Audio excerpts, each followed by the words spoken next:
Hello and welcome to another review of a film that I've seen on Mubi. This time I'm reviewing the documentary Taming the Garden, directed by Salomé Jashi.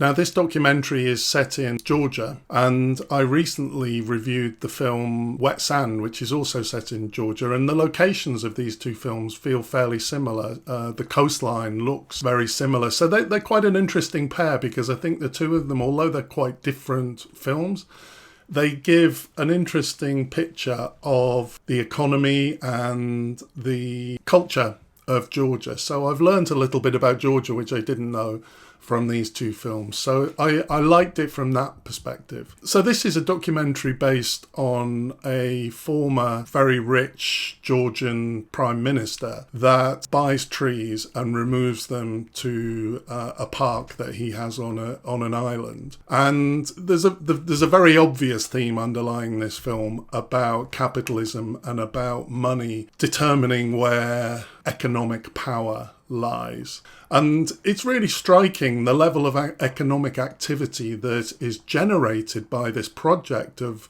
moving the trees purely to feed a folly of creating this idealistic park with these trees from all over Georgia. It did remind me a little bit of Herzog Fitzcarraldo, the folly of taking this ship over a very big hill. It's a little bit like that because actually the project of moving these trees is such a sophisticated process. It takes ingenuity, innovation, really hard work. It's just really striking how much economic activity is created by these projects, much more than anything else that seems to be happening in locations where this is shot. Obviously, another theme of the documentary is the ecological theme and this process of buying up these trees as commodity, removing them from their natural location and replanting them in this synthetic location. And what I found really interesting about this is sometimes it feels violent, almost visceral. There's one scene where part of the process requires inserting these pipes, these series of pipes underneath the roots of the tree, which then allow it to be kind of lifted out once they remove the soil from around that. An incredible process. But as these pipes are kind of forced into the ground, there's a real violence about it. I mean, almost sexual as well, macho, kind of man pushing his way into an unnatural situation, and it's really powerful. Although these themes of ecology and capitalism are very obvious, there is a really nice ambiguity towards the film. We don't really learn very much about the person or organisation doing this. And we know that the people who have sold their trees have agreed to it, signed contracts, received money. It's created a lot of jobs and a lot of economic activity that perhaps might not have existed otherwise.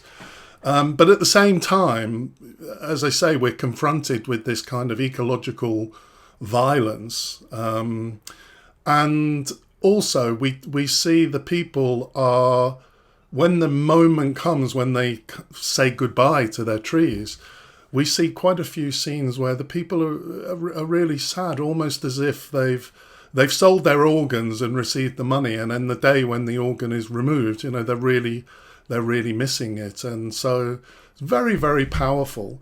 But for me, the most powerful thing about this film and documentary, and what makes it really work, is its poetry. It is beautifully filmed. The shots are beautifully composed. Very often they feel like tableau. They feel like paintings. There are quite a few scenes with people in where it feels like it's really been set up. It's not just a fly on the wall documentary filming what's evolving in front of the camera.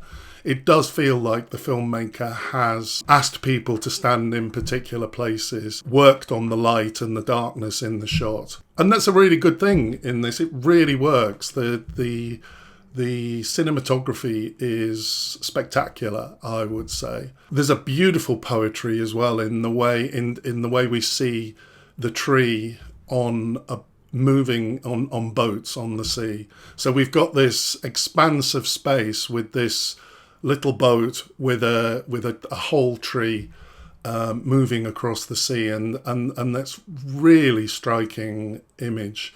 One thing I would have liked in the documentary was to see more distance shots on the land. So we had these poetic shots from a distance at sea, but all of the shots of the tree being moved on the land were quite close shots, and were either in front of the tree moving or behind the tree. I really wanted to see a shot from a distance from the side to see the tree moving along the street. There's something really haunting and really beautiful, but really shocking and terrible about these trees just moving in this unnatural way. For me, a tree, I kind of contemplate trees quite a lot in terms of mindfulness. I think of how still a tree is. A tree's trunk just is so still, but the branches move, the leaves move, but there's a stillness in trees which is really beautiful.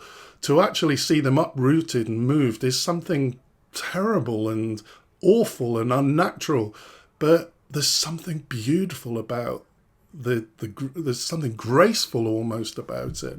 So I would have liked to have seen some more long shots on the land. The other point I can comment on is that the camera is really present in the scenes of this film.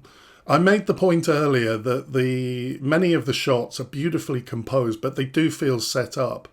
And in some ways, the dialogue in this film feels similar. It doesn't feel natural. It feels like the filmmaker may have overheard a conversation and then said, can you have that same conversation again? Or can you talk about how you feel about this? And so people don't look at the camera. They do act like it's not there. But clearly the camera is positioned in places where the subjects are aware of the camera. And so at times it feels quite unnatural. I think on the whole, it didn't really bother me. So I'm commenting on it, but I think it worked. There's something unnatural about it. And maybe it kind of fits with how unnatural it is with this process of the trees. I don't know. That just came to me now. But certainly this isn't a fly on the wall documentary. Overall, I thought this was excellent, really worth watching, and just so unusual and thought-provoking.